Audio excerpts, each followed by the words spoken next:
मित्रों नमस्कार, मैं रमनीक विग आपके समक्ष हूँ मित्रों आज मैं अमेरिका में लॉस एंजलिस में आया हुआ हूँ प्राणायाम तथा भोजन चिकित्सा की वर्कशॉप कराने के लिए।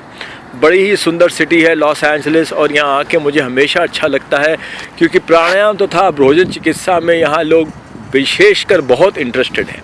अच्छा मित्रों, आज मैं आपको प्राणायाम करने के लिए जो दिशा निर्देश हैं उनके बारे में बताना चाहूँगा। मित्रों, पहली बात तो ये सुने कि प्राणायाम अपने में एक संपूर्ण विज्ञान है और भले ही आप किसी भी बीमारी से ग्रस्त क्यों ना हो, आप अपने आप को प्राणायाम तथा भोजन चिकित्सा द्वारा सही कर सकते हैं, ठीक कर सकते हैं। तो मित्रों, प्राणायाम के जो दिशा निर्देश हैं वो कुछ इस प्रकार है। पहला विश्वास, अपने प्रैक्टिस के प्रति विश्वास होना बहुत ज़रूरी है।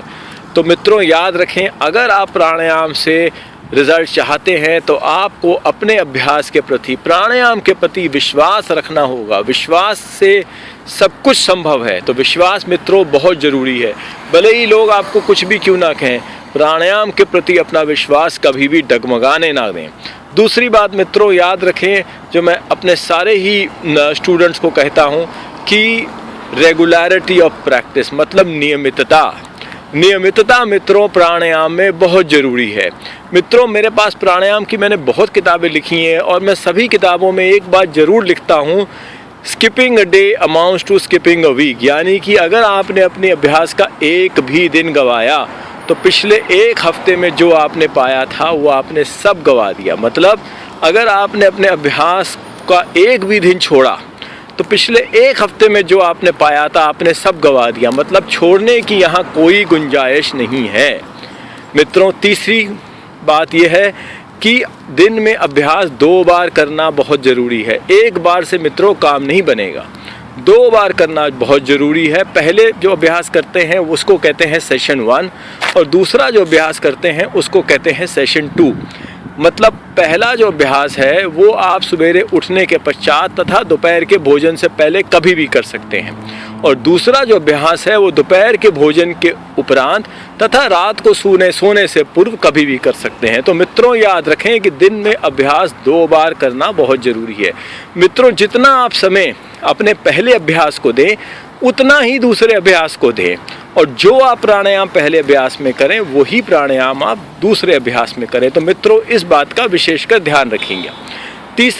चौथी गाइडलाइन मित्रों ये है कि डाइट बहुत अच्छी होनी चाहिए। मतलब एक प्राणायाम के साधक को अपनी खुराक पे, अपने भोजन पे विशेषकर ध्यान देना चाहिए। यही कारण है मित्रों मेरी सारी वर्कशॉप्स का नाम है प्राणायाम तथा भोजन चिकित्सा के चमत्कार। तो भोजन पे विशेषकर ध्यान दें मित्रों। ख्याल रखें कि ज़्यादा से ज़्यादा प्राकृतिक भोजन खाएं, जैसे ताज़े फल, ताज़ी सब्जियां, अंकुरित गेहूं, अनाज, जितने भी ताज़े फल और सब्जियां हैं इन पे ज़्यादा ध्यान दें। कोशिश करें मौसमी फल खाएं। कुछ लोग बेमौसमी फल खाते हैं, वो सही नहीं है। मौसमी फल खाएं, ताज़े फल खाएं, ताज़ी सब्जियां खाएं और ये पैकेट वाले जो खाने हैं प्रोसेस्ड फूड जैसे कि चिप्स, बिस्कुट, ऐसी चीज़ें कम खाएं और फ्राइड और डीप फ्राइड खाने जैसे कि जलेबी, समोसा, गुलाब जामुन, भटूरे, ऐसे खाने कम खाएं क्योंकि इनमें ट्रांस फैट्स होते हैं जो हमारे सेहत के लिए बहुत हानिकारक है। और मित्रों इसका भी ख्याल रखें कि दिन में कम से कम 4 से 6 लीटर पानी पिएं। ऐसा करने से शरीर के अंदर जो विजातीय द्रव हैं, जो विषैले पदार्थ हैं, उनका निष्कासन हो जाता है।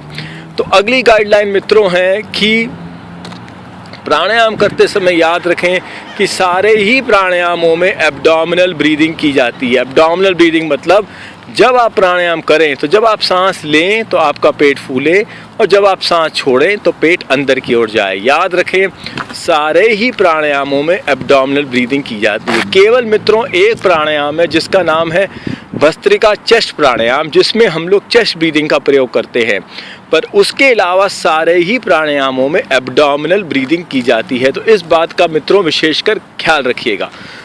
अगली चीज़ मित्रों, प्राणायाम में रेशियोज़ यानी कि मात्रा का ख्याल रखना बहुत ज़रूरी है। प्राणायाम अपने में एक संपूर्ण विज्ञान है और इसके 4 स्तंभ हैं। पहला पूरक मतलब सांस लेना, दूसरा अंतरकुंभक मतलब सांस ले के रोकना, तीसरा रेचक मतलब सांस छोड़ना, और चौथा बाह्य कुंभक मतलब छोड़ने के बाद उस अवस्था में अपने आप को रोक के रखना। तो मित्रों, प्राणायाम के 4 अंग हैं और इनका जो मात्राओं का जो रेशियो होता है इन 4 के बीच में, वो होता है 1:4:2:4। तो मित्रों याद रखिएगा कि प्राणायाम का जो रेशियो है इस पे विशेषकर ध्यान रखिएगा। रेशियो का पालन करना मित्रों अति आवश्यक है। अगली गाइडलाइन मित्रों ये है कि प्राणायाम करते समय बंधों का प्रयोग किया जाता है। याद रखें 3 प्रकार के बंध होते हैं, जालंधर बंध, उड्डयन बंध और मूल बंध। जब भी आप अंतरकुंभक करें, याद रखें जालंधर बंध का प्रयोग जरूर करें, और जब भी आप बाह्य कुंभक करें, याद रखें तीनों बंधों का प्रयोग किया जाए। तो ये भी बहुत ज़रूरी है मित्रों। अगली गाइडलाइन प्राणायाम की ये है कि मित्रों कोशिश करें कि प्राणायाम खुली हवा में करें। खुली हवा में करने से ज़्यादा अच्छा होता है। याद रखें अगर आप घर में कमरे में प्राणायाम कर रहे हैं तो कोई भी गैस, अंगीठी, हीटर ऐसी चीज़ उस कमरे में ना हो, क्योंकि ऐसी चीज़ के होने से उस कमरे में जो ऑक्सीजन है वो ख़त्म हो जाती है। तो कोशिश करें कि प्राणायाम बाहर ही करें, वो आपके लिए ज़्यादा अच्छा रहेगा। अगली चीज़ मित्रों याद रखें, प्राणायाम जब भी आप करें हमेशा करने से पहले भगवान का नाम लें। कुछ भी अपना मंत्र है, कोई मंत्र उच्चारण है, कोई भी मंत्र, कोई कीर्तन, कोई सत्संग, कोई मंत्र का उच्चारण ज़रूर करें। उससे एक अंदरूनी बहुत अच्छा लगता है, अंदर में एक बहुत अच्छी एक फीलिंग होती है, एक बहुत अच्छा आभास होता है। क्योंकि याद रखें मित्रों, प्राणायाम जो है वो योग का चौथा अंग है। इसको योग का हृदय भी कहा जाता है, और योग का मतलब है आत्मा से परमात्मा का मेल। तो प्राणायाम करने से पहले अगर आप थोड़ा सा ईश्वर का नाम लेंगे तो आपको बहुत अच्छा आभास होगा।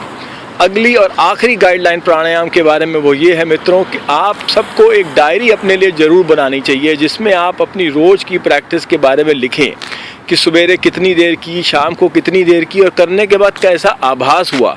तो मित्रों आप सबको कोशिश करें कि एक अपने लिए डायरी बनाएं जिसमें आप अपने प्राणायाम के अभ्यास के बारे में लिखें। इस डायरी का आप नाम रख सकते हैं स्पिरिचुअल डायरी।